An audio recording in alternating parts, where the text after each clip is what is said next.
মাওয়া মানে ইলিশ।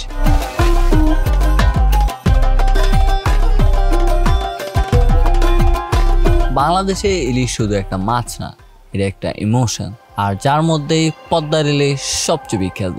কিন্তু আমরা কি জানি, আমরা যেটাকে পদ্মার ইলিশ বলে খাই সেটা কি আসলে পদ্মার ইলিশ?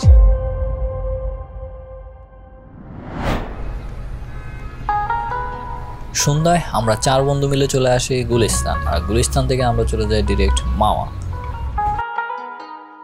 এখন রাতের হালকা ঠান্ডা বাতাসে, নদীতে চাঁদের আলো, দূরে সেতুর আলো, everything field cinematic already, as if we were about to discover something.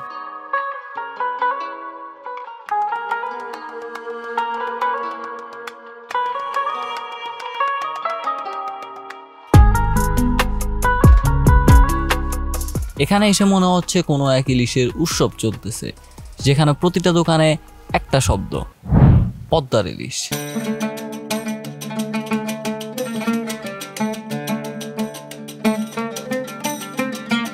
এখন আমরা এক দোকানে ঢুকি, 2 দোকানে ঘুরি, 3 দোকানে দরদাম।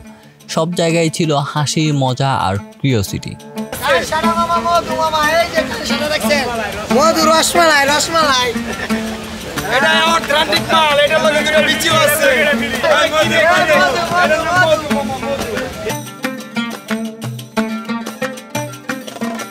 শেষে একটা দোকান থেকে আমরা আমাদের জন্য ইলিশ নিই।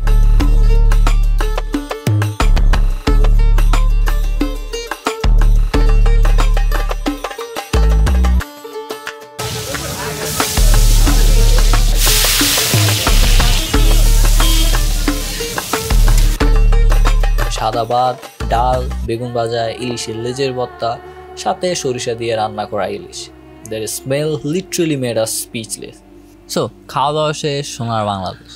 Now it's time for tea.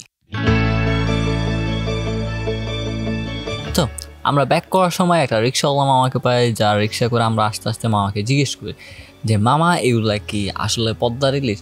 দেন মামা সে লাইক এগুলা আসলে পদ্মার ইলিশ না।